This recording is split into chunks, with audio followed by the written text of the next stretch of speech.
पंढरपूरचं दर्शन झाल्यानंतर आम्ही निघालो जेजुरीकडे. जेजुरीमध्ये प्रवेश केल्यानंतर पुन्हा जुन्या आठवणी, सहलीमध्ये जेजुरीची भेट झाली होती. पुन्हा 15 वर्षानंतर जेजुरीचं मंदिर बघण्यात आलं. सोबत कुटुंब आहे, तनुजा आहे, क्रांती आहे, वैष्णवी आहे, पाहुणे आहेत. आणि जेजुरीचा मंदिराच्या पायऱ्या चढत असताना, हा गड चढत असताना बरेच जण म्हणतात धाप लागते वगैरे वगैरे, पण क्रांती आणि तनुनं अगदी कमी वयामध्ये या एवढ्या मोठ्या पायऱ्या चढून मंदिराचा अनुभव घेतला, दर्शन घेतलं. तनूला अधूनमधून कडेला घेतलं, पण क्रांतीनं जवळपास सगळ्याच पायऱ्या चढल्या. वर गेल्यानंतर क्रांतीने धुमाकूळ भंडारा घेऊन एन्जॉय केला, दर्शन केलं, बारीला लागलो. अतिशय सगळ्या स्पॉटमध्ये जेजुरी या ठिकाणी खूप मजा क्रांतीनं केली.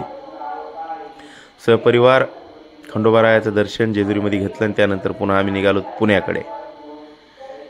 जेजुरीमध्ये उत्तमरित्या छान छान फोटो त्या ठिकाणी काढले, काही स्पॉट बघण्यात आले.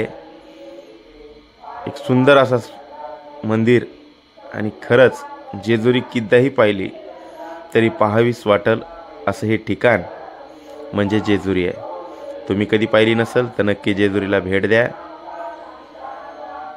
धन्यवाद.